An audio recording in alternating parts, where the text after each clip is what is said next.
बिस्मिल्लाहिर्रहमानिर्रहीम। अस्सलाम वालेकुम माय डियर स्टूडेंट्स। मैं हूं आपका physics teacher Fawad Tahir Kaikaus. Welcome to spy group of colleges online classes. Students, आज हम अपना लेक्चर 2 सेकंड ईयर फ़िज़िक्स का स्टार्ट करने जा रहे हैं। लास्ट लेक्चर में हम लोगों ने देखा कि पेपर पैटर्न क्या था और चैप्टर का इंट्रोडक्शन हम लोगों ने स्टार्ट किया और फर्स्ट लॉन्ग क्वेश्चन का आगाज़ हम लोगों ने कर दिया था। लास्ट लेक्चर में मैं आपको बताता चलूँ कि हमने चार्जेस के बारे में पढ़ा, इलेक्ट्रोस्टैटिक्स की डेफिनेशन के बारे में पढ़ा कि it is the study of charges which are at rest under the effect of electric forces. Electric forces के बारे में हमें कूलम ने बताया और फिर चार्जेस के बारे में मैंने आपको डिटेल बताया कि चार्जेस किसी भी बॉडी के अंदर एक्सेस और डेफिशिएंसी ऑफ इलेक्ट्रॉन्स को डिटरमिन करती है, या आप किसी भी प्रॉपर्टी के अंदर, किसी भी मैटर के अंदर फोर्स ऑफ अट्रैक्शन और रिपल्शन को ऑब्जर्व करते हैं तो वो उसके चार्जेस को रिप्रेजेंट करती है। फिर आपके साथ बेटा मैंने चार्जेस की कुछ प्रॉपर्टीज़ को डिस्कस किया था कि चार्जेस हमारे पास पॉजिटिव होते हैं, नेगेटिव होते हैं। प्रोटॉन और इलेक्ट्रॉन या ये सिमिलर होंगे तो रिपेल करेंगे, डिसिमिलर होंगे तो ये अट्रैक्ट करेंगे। फिर चार्जेस हमेशा कंजर्व होते हैं, ये ट्रांसफ़र तो होते हैं लेकिन ये क्रिएट नहीं होते। फिर चार्जेस जो हैं वो क्वांटाइज होते हैं, यानी कि charge in the form of packets होते हैं, इनको डिवाइड नहीं किया जा सकता। तो ये तमाम प्रॉपर्टीज़ हमने चार्जेस के बारे में पढ़ी थी। फिर हम लोगों ने कूलम लॉ को स्टार्ट किया था। कूलम लॉ के अंदर हमने देखा कि जो फर्स्ट क्वांटिटेटिव मेजरमेंट थी किसी भी फोर्स की, जो दो चार्जेस के दरमियान में, दो पॉइंट चार्जेस के दरमियान में पाई जाती है, वो कूलम ने डिस्कवर की। और कूलम ने हमें बताया कि दो पॉइंट चार्जेस के दरमियान में जो फोर्स पाई जाती है अट्रैक्शन की या रिपल्शन की, वो डायरेक्टली प्रोपोर्शनल होती है दोनों चार्जेस के मैग्नीट्यूड के प्रोडक्ट के, और इन्वर्सली प्रोपोर्शनल होती है उनके दरमियान में जो डिस्टेंस होता है उसके स्क्वायर के। उसको इस्तेमाल करते हुए हम लोगों ने एक इक्वेशन डेवलप की थी जिसको हमने मैग्नीट्यूड ऑफ कूलम्स फोर्स का नाम दिया था, और हमारा इख्तिताम हुआ था कूलम्स कांस्टेंट के ऊपर। आज हम अपना लेक्चर यहीं से स्टार्ट करेंगे कि कूलम्स कांस्टेंट के की वैल्यू हम लोगों ने देखी थी कि वो 9×10⁹ न्यूटन मीटर स्क्वायर पर कूलम स्क्वायर है। तो बेटा आज हम देखते हैं कि ये कूलम्स कांस्टेंट की वैल्यू किन फैक्टर्स पे डिपेंड करती है। बेटा कूलम्स कांस्टेंट जो के है वो दो फैक्टर्स पे डिपेंड करता है। ये एक इम्पोर्टेंट एमसीक्यू भी है। पहला, system of units in which F Q and R measured, यानी कि फोर्स, चार्ज और डिस्टेंस किन यूनिट्स के तहत मेजर किए गए हैं। अगर आप सिस्टम ऑफ यूनिट्स को चेंज कर देते हैं तो आपके पास मेजरमेंट और रिज़ल्ट भी वेरी करता है। लिहाजा ये कूलम्स कांस्टेंट इनकी यूनिट्स ऑफ सिस्टम पे डिपेंड करता है। Number 2, nature of the medium between the charges, के चार्जेस के दरमियान में कौन सा मीडियम यूज़ किया गया है, आइदर वो एयर है या कि कोई और है।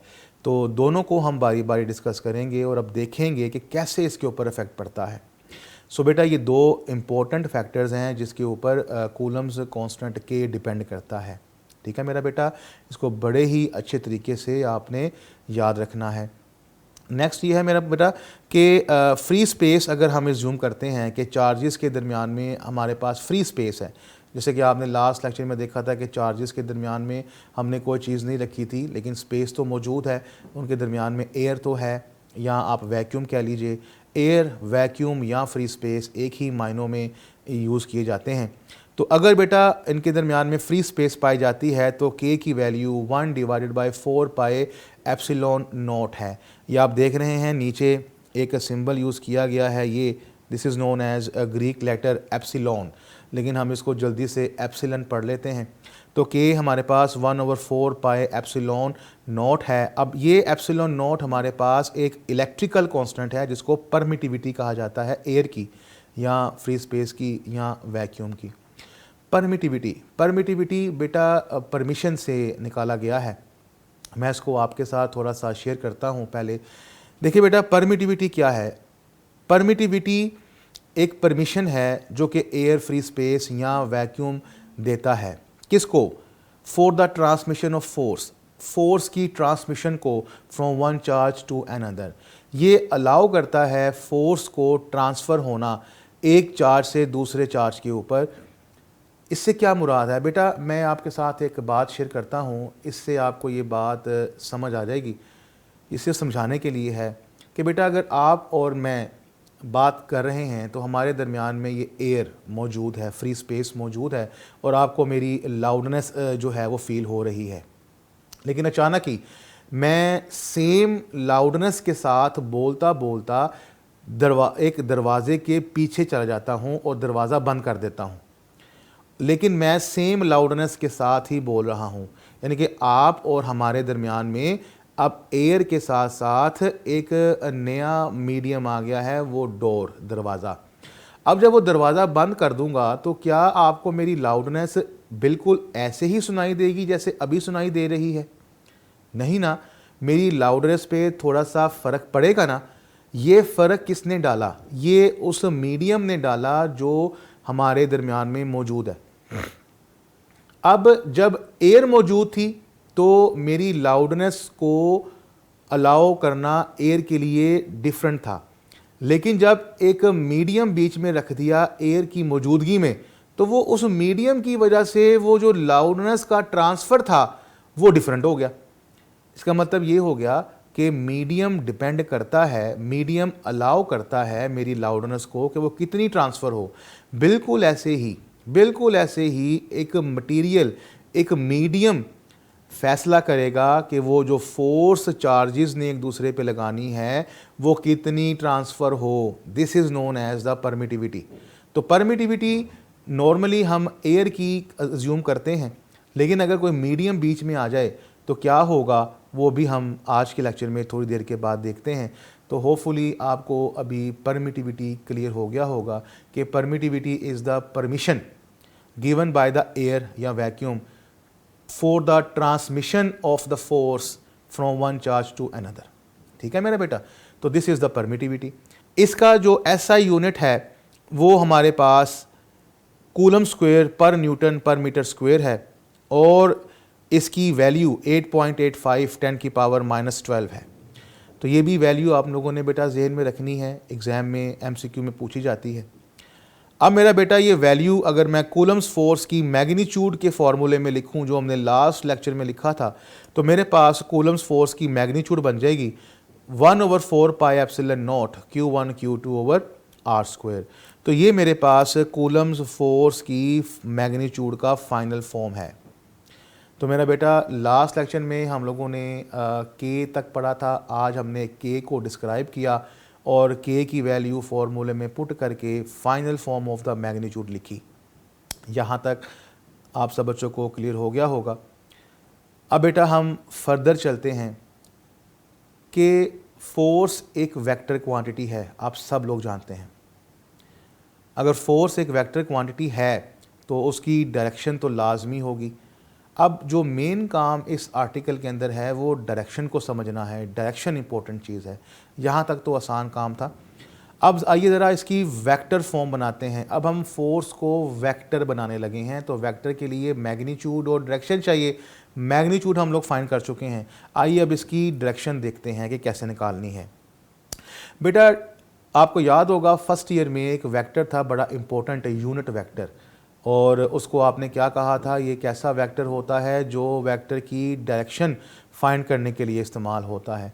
सो यहाँ पर भी हम यूनिट वेक्टर का इस्तेमाल करेंगे, यूज़ करेंगे और हम कहेंगे कि in order to find the direction of Coulomb's force we use a unit vector R। ठीक है मेरा बेटा। अब इसको डिस्क्राइब करने के लिए मैंने फ़र्ज़ किया F12 is the force on Q1 by Q2। Force F12 वो फोर्स है जो चार्ज 1 पे लग रही है, 2 लगा रहा है। याद रखिएगा मेरा बेटा, सबस्क्रिप्ट में जो पहले लिखा होगा उस पे फोर्स लगनी है, जो बाद में लिखा होगा वो लगाएगा। तो F12 is the force on 1/2। ठीक है, ऐसे ही F21 is the force on charge 2/चार्ज 1। तो ये मैंने यहां पर अभी फर्ज किया है। इसके बाद मैं आपको उसको डायग्रामेटिकली शो करता हूं। ये मैंने दो सिमिलर चार्जेस लिए, ये बेटा डिसिमिलर भी हो सकते हैं। तो अभी हम सिमिलर को डिस्कस कर लेते हैं, तो इसको देखते हुए आप डिसिमिलर को भी कर सकते हैं। ये हमारे पास बेटा सिमिलर चार्जेस Q1 और Q2। अब आपको पता है कि सिमिलर चार्जेस एक दूसरे को रिपेल करते हैं, यानी कि Q1 अगर Q2 को रिपेल कर रहा है तो Q2 भी तो Q1 को कर रहा होगा। अब जैसे मैंने आपको लास्ट लेक्चर में बताया था कि जब भी आप किसी को रिपेल करते हैं ना, तो रिपेल करने के लिए फोर्स अवे लगानी पड़ती है। तो अगर मैं यहाँ पर F12 को डिस्कस करता हूँ तो मुझे वो फोर्स शो करनी है जो 1 पे लग रही है, 2 लगा रहा है। तो जब 2 लगाएगा तो वो अवे लगाएगा, इसलिए आप यहाँ पे क्लियरली देख रहे हैं कि F12 की डायरेक्शन 2 से 1 की तरफ है, यानी कि 1 से अवे है। ये मैंने अभी जाहिर किया है। लेकिन मुझे अगर यही चीज़ अगर दिखानी हो कि 1 2 पे लगा रहा है तो फिर आप नीचे देखें, आपको ये पता लग जाएगा। बिल्कुल वैसे ही मैंने किया। अब अगर ये 1 2 पे लगा रहा है तो फिर ये डायरेक्शन 1 से 2 की तरफ, यानी कि 2 से अवे होगी, जिसको मैं F21 कहूँगा। ठीक है मेरा बेटा। अब इसको रिप्रेजेंट करने के लिए, ये तो मैंने आपको बता दिया, लेकिन पेपर में तो आपको रिप्रेजेंट करना है। अब इसको रिप्रेजेंट करने के लिए मैंने किसका सहारा लेना है? यूनिट वेक्टर का। तो बेटा मैंने फर्ज किया कि अगर R यूनिट वेक्टर लेते हैं तो R12 वो यूनिट वेक्टर है जो 2 से 1 की तरफ है।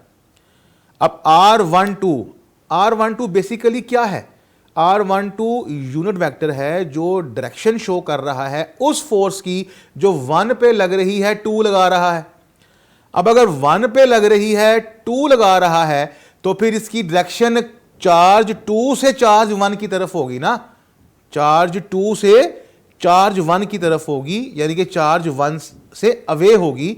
तो अगर आप देखें तो मैंने यही लिखा है कि R12 is a unit vector directed from Q2 to Q1। और डायग्राम में भी देखें, मैंने यहां पर जब R12 को रिप्रेजेंट किया तो उसकी डायरेक्शन मैंने 2 से 1 ही रखी है। ये डायरेक्शन शो करेगा, सिर्फ डायरेक्शन शो करेगा और कुछ नहीं। ठीक है, बिल्कुल ऐसे ही R21 क्या है? R21 उस फोर्स की डायरेक्शन को शो करेगा जो चार्ज 2 पे लग रही है, 1 लगा रहा है, यानी कि अब इसकी डायरेक्शन 1 से 2 हो जाएगी, यानी कि ये देखिए नीचे 1 से 2 हो गई। तो मेरा बेटा इसे डायरेक्शन को लाजमी समझना है, ये डायरेक्शन बहुत डिस्टर्ब करती है। मैं फिर बता दूं, पहले आपने फोर्स को डिसाइड कर लिया कौन सी फोर्स कौन सी है, फिर उसकी डायरेक्शन को रिप्रेजेंट करें। रिपेल करेंगे तो डायरेक्शन अवे, अट्रैक्ट करेंगे तो डायरेक्शन हमारी तरफ। तो ये मैंने आपके साथ अभी सिमिलर चार्जेस का डिस्कस किया है। तो बेटा इसी को फॉलो करते हुए अगर मैं वो फोर्स निकालूं जो 1 पे लग रही है 2 की वजह से, तो फिर आप देख सकते हैं कि मैं 1/4 pi epsilon naught Q1 Q2 और R स्क्वायर, और साथ में मैंने R यूनिट वेक्टर को रिप्रेजेंट कर दिया 1 2 के साथ। अब यहाँ पर ये वाली चीज़ जो है ये मेरा बेटा मैग्नीट्यूड है, और ये वाली चीज़ जो है ये मेरा बेटा डायरेक्शन है। तो मैग्नीट्यूड और डायरेक्शन जब आपस में मिलती हैं तो ये वेक्टर बना देती हैं, इसलिए ये F12 एक वेक्टर फोर्स है। सिमिलरली आप F21 भी लिख सकते हैं। ठीक है, तो मेरा बेटा इस तरह से आपने फोर्स की एक वेक्टर फॉर्म बनाई, और this result is the vector form of the coulomb's force. ये तो बेटा एक स्पेसिफिकली हो गई ना कि 1 2 पे लगा रहा है, 2 1 पे लगा रहा है। अब अगर हमारे पास कोई भी चार्ज हो, ज़रूरी नहीं है Q1 Q2 हो, कोई भी हो सकता है, तो उसके लिए हम हमेशा अपने रिजल्ट को जनरलाइज कर देते हैं। तो जब बेटा आप इसको जनरलाइज करेंगे तो हमारे पास आ जाएगा F equals to 1/4 pi epsilon naught Q1 Q2 over R square, R unit vector. यहाँ पर ये हमारे पास मैग्नीट्यूड और डायरेक्शन को शो हो रहा है। अब ये फोर्स अट्रैक्शन की है कि रिपल्शन की, वो हमें चार्जेस के जो साइन होंगे ना वो बताएंगे। यानी कि the sign of charges determines whether the forces are repulsive और अट्रैक्टिव। ठीक है मेरा बेटा, वो आपको बताया होगा ना सवाल में, ये पॉजिटिव है ये नेगेटिव है, तो आपको अंदाज़ा हो जाएगा उसके साइन को देखकर कि ये अट्रैक्शन होनी है कि रिपल्शन होनी है। अब मेरा बेटा एक चीज़ आपको मैं यहाँ पे क्लियर कर दूँ, आपने इस डिस्कशन में सुना कि Q1 Q2 को रिपेल कर रहा है, तो Q2 भी Q1 को रिपेल कर रहा है। इसका मतलब क्या हुआ कि दोनों चार्जेस एक दूसरे पर फोर्स लगा रहे हैं और एक जितनी लगा रहे हैं। इसका मतलब क्या हुआ कि ये एक म्यूचुअल फोर्स है। अगर एक चार्ज दूसरे पे लगा रहा है फोर्स, तो दूसरा भी उतनी ही लगा रहा है, लेकिन ऑपोजिट डायरेक्शन में। इसका मतलब कि यहाँ पर न्यूटन का तीसरा लॉ जो है वो अप्लाई होता है। इट मीन्स कि Coulomb's law follows the Newton's third law, every action there is an equal and opposite reaction. So लिहाजा Coulomb's force is a mutual force. Important MCQ है। ऐसा नहीं है कि अगर आपने एक चार्ज को बढ़ा दिया, दूसरे चार्ज को कम कर दिया तो फोर्स डिस्टर्ब हो जाएगी। फोर्स बराबर ही रहनी है, क्योंकि एक चार्ज ने जितनी फोर्स लगानी है दूसरे ने भी उतनी लगानी है, ज़्यादा नहीं लगानी, कम नहीं लगानी, सेम होगी। तो आइए बेटा इसको देखते हैं कि हमारे पास अबव डिस्कशन से क्लियर हो गया कि ये म्यूचुअल फोर्स है, लिहाजा इसको हम इक्वल तो करेंगे लेकिन नेगेटिव साइन से लिखेंगे, बिकॉज आपको मालूम है ना कि दो वेक्टर्स अगर मैग्नीट्यूड में सेम हो, डायरेक्शन में ऑपोजिट हों तो उसको नेगेटिव से लिखा जाता है। तो लिहाजा ये हमारे पास ये बताता है कि ये म्यूचुअल फोर्स है और ये इसका एक इम्पोर्टेंट रिजल्ट है। तो मेरा बेटा आज के लेक्चर में यहाँ तक आपने अभी तक दो बातें सीखी कि वैल्यू ऑफ के इंसर्ट करके मैग्नीट्यूड क्या बनती है और कूलम की वेक्टर फॉर्म क्या है, और इसको प्रूफ करते करते आपने एक तीसरी बात भी सीख ली कि ये कौन सी फोर्स है, म्यूचुअल फोर्स है। आइए तो अब लास्ट काम की तरफ चलते हैं। ये देखते हैं कि वो जो मीडियम है, मीडियम किस तरह से फोर्स को इफेक्ट करता है। जैसे कि मैंने आपको लास्ट लेक्चर में बताया कि value of the K depends on the system of units as well as the medium between the charges. तो अभी तक जो हम लोगों ने मीडियम कंसिडर किया है वो एयर किया है, फ्री स्पेस किया है, वैक्यूम किया है। तो अगर हमारे पास फ्री स्पेस, एयर, वैक्यूम की बजाय कोई दूसरा मीडियम हो, जैसे कि कोई डाई इलेक्ट्रिक हो जाए, डाई इलेक्ट्रिक से मुराद कोई इंसुलेटर, कोई ग्लास की शीट, कोई प्लास्टिक की शीट, कोई वुड, कोई इंसुलेटर कोई हो जाए, अगर वो आ जाए तो फिर क्या होगा, आइए अब उसको देखते हैं। बेटा effect of medium on the coulomb's force, बहुत इंपॉर्टेंट पोर्शन है कूलम्स फोर्स का। अगर हम कोई डाइलेक्ट्रिक मटेरियल बीच में रख देते हैं तो बेटा जिस तरह से हमारे पास एयर का एक कांस्टेंट था, परमिटिविटी थी, बिल्कुल ऐसे ही मीडियम रखने से क्या वो परमिटिविटी वैसी ही रहेगी जैसे पहले थी? नहीं। हमने पहले भी डिस्कस किया, मैंने आपको एग्जांपल दी कि अगर हमारे दरमियान में कोई मीडियम, कोई लकड़ी का दरवाज़ा या कोई दरवाज़ा आ जाए तो मेरी लाउडनेस पे फ़र्क पड़ता है। इसका मतलब है कि मेरी परमिटिविटी पहले वाली नहीं रहती। तो लिहाजा जब मैं कोई मटेरियल, कोई dielectric between the charges insert करूँगा तो मेरी परमिटिविटी डिस्टर्ब हो जाएगी, मेरी परमिटिविटी जो है वो चेंज हो जाएगी, और ऐसा करने से कूलम्स फोर्स हमेशा रिड्यूस हो जाती है बाय सम फैक्टर। मैंने क्या बोला? मटेरियल को, डाइलेक्ट्रिक मटेरियल को इंसर्ट करने से कूलम्स फोर्स रिड्यूस हो जाती है, कम हो जाती है बाय सम फैक्टर। ये एक और इम्पोर्टेंट एमसीक्यू कि मीडियम रखने से फोर्स रिड्यूस होती है, कितना? बाय सम फैक्टर, और वो फैक्टर उसका रिलेटिव परमिटिविटी कहलाता है। लिहाजा मैंने यहाँ बताया the force is reduced by some factor which is constant for dielectric known as relative permittivity. अब बेटा परमिटिविटी तो आपको पता है, तो रिलेटिव परमिटिविटी क्या है कि वो जो मटेरियल की परमिटिविटी है वो अब क्या बन जाएगी, मटेरियल के रखने से परमिटिविटी क्या बन जाएगी with respect to the air. तो लिहाजा it is the property that affects the coulomb's force between charges in a material, कि ये कूलम्स फोर्स के ऊपर क्या इफेक्ट डालती है, ये उस प्रॉपर्टी को डिस्क्राइब करती है। यानी कि ये भी वही परमिशन की बात ही कर रहा है। तो आइए बेटा, अगर हमारे पास कोई जब रिलेटिव परमिटिविटी आ जाती है तो उस वक्त हमारे पास जो फोर्स है वो force in the presence of medium बन जाती है, वो force in the presence of medium बन जाती है। अब आप देखेंगे कि यहाँ पर तो फॉर्मूला सारे का सारा वही है जो मैंने पहले लिखा था, लेकिन बेटा साथ ही साथ जब मैं मीडियम बीच में रखूँगा तो यहाँ पर परमिटिविटी ऑफ एयर के साथ साथ relative permittivity of the medium भी आ जाएगी, यानी कि एप्सिलॉन आर। यहाँ पर epsilon r relative permittivity of that medium है, जो मीडियम आपने बीच में रखा। अब आप देख रहे हैं कि ये फोर्स पहले वाली फोर्स नहीं है, थोड़ी सी डिफरेंट है। अगर हम बीच में कोई एयर या वैक्यूम को कंसिडर करते हैं तो वो हमारे पास ये फोर्स है। तो यानी कि मीडियम रखेंगे तो फोर्स हमारे पास ये बन जाएगी, और मीडियम नहीं रखेंगे, एयर होगा तो फोर्स हमारे पास ये होगी। ठीक है। अब बेटा मैं अब इन दोनों इक्वेशंस को डिवाइड करने लगा हूँ। जब मैं इन दोनों को डिवाइड करता हूँ तो मेरे पास आप देख रहे हैं कुछ फैक्टर्स एक दूसरे से कैंसिल हो जाएंगे और F medium over F air equals to 1 over epsilon r निकल आएगा। और यहाँ से अगर मैं एफ मीडियम निकालूँ तो वो मेरे पास F air over epsilon R होगा। अब ये रिलेटिव परमिटिविटी से फोर्स एयर वाली डिवाइड हो रही है, तो डेफिनेटली जब कोई नंबर किसी नंबर से डिवाइड होता है तो आंसर रिड्यूस हो जाता है। तो यही वाली बात जो मैंने आपको अभी थोड़ी देर पहले बताई कि मीडियम रखने से कूलम्स फोर्स रिड्यूस हो जाती है, तो ये यहाँ से आपको अंदाज़ा हो गया कि वाकई में मटेरियल को इंसर्ट करने से कूलम्स फोर्स रिड्यूस हो जाती है। सेकंड बेटा, अगर मैं यहाँ पर एप्सिलन आर की वैल्यू आपके साथ डिस्कस करूं तो वो ratio between the two forces आती है। यहाँ से रिलेटिव परमिटिविटी की एक डेफिनेशन भी आपको मिल जाती है। तो ये जो डिस्कशन अभी हम लोगों ने की आज के लेक्चर के फाइनल सेक्शन में, इसके कंक्लूजन क्या है, इसका रिजल्ट क्या है? बेटा अगर आप रिजल्ट नंबर 1 देखें, रिजल्ट नंबर 1 है ये। इस रिजल्ट नंबर 1 से आपको बड़ा क्लियर हो जाता है कि force in the presence of medium is less than the force in the presence of air, यानी कि मटेरियल को इंसर्ट करने से कूलम्स फोर्स रिड्यूस हो जाती है।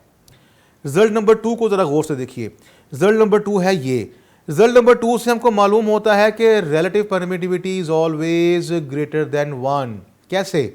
बेटा ये जो एफ एयर है या एफ मीडियम है, ये आप ऑलरेडी कह चुके हैं कि एफ एयर एफ मीडियम से बड़ी है।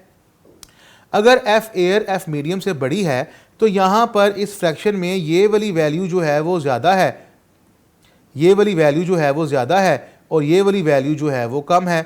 तो ज़्यादा वाली वैल्यू ऊपर हो और कम वाली वैल्यू नीचे हो तो फिर आंसर हमेशा 1 से बड़ा आता है ना। तो लिहाजा relative permittivity is always greater than 1। अगर आप बेटा अपनी टेक्स्ट बुक का इस आर्टिकल का राइट साइड वाला पेज देखें तो वहाँ पर आपको एक टेबल नज़र आएगा। उस टेबल में एयर वैक्यूम के अलावा जितनी भी वैल्यूज़ हैं वो उन सब की वैल्यूज़ 1 से बड़ी हैं। सिर्फ वैक्यूम की 1 है और एयर की 1.0006 है। अब बेटा 1.0006 भी तो 1 ही हुआ ना, इसलिए वैक्यूम और एयर को छोड़कर इनकी 1 के बराबर हैं, बाकी सब की वैल्यू देख लें 1 से बड़ी हैं। लिहाजा relative permittivity other than air, free space और vacuum is always greater than 1। ये आपकी बुक में टेबल बना है, आप वहाँ से वेरीफाई कर सकते हैं। और तीसरी बात कि आपको रिलेटिव परमिटिविटी की डेफिनेशन मिल जाती है। It is the ratio between the two forces. कौन सी फोर्सेस? जब चार्जेस के दरमियान में वो फोर्स जब चार्जेस के दरमियान में एयर होगा और वो फोर्स जब चार्जेस के दरमियान में मीडियम होगा, यानी कि it is the ratio of the force between the two charges placed in air to the force between the same charges when dielectric is placed between them. ठीक है बेटा, यहाँ से आपको इसकी डेफिनेशन भी मिल गई। और लास्ट पॉइंट कि रिलेटिव परमिटिविटी का कोई भी यूनिट नहीं होता। There is no unit of relative permittivity, it is a dimensionless quantity. तो ये भी एक इम्पोर्टेंट MCQ है। तो मेरा बेटा ये तमाम बातें जो हमने प्रीवियस लेक्चर में और आज के लेक्चर में पढ़ी, ये तमाम कूलम्स लॉ को डिस्क्राइब करती हैं और ये सारी बातें आपने कूलम्स लॉ में लिखनी है, मेंशन करनी हैं। इसको अच्छे तरीके से प्रिपेयर कीजिए, अच्छे तरीके से तैयार कीजिए। इंशाल्लाह डिस्कशन के अंदर हम लोग आपके सवालों का जवाब देंगे। अपने अपने सवाल हमारे सामने रखिएगा, आपको मज़ीद क्लियर करेंगे। होपफुली आपको आज का लेक्चर समझ आ गया होगा। आज के लेक्चर के लिए इतना ही है, बाकी इंशाल्लाह हम अपने नेक्स्ट लेक्चर में स्टार्ट करेंगे। तब तक के लिए अपने टीचर को इजाज़त दीजिए। अल्लाह हाफिज़।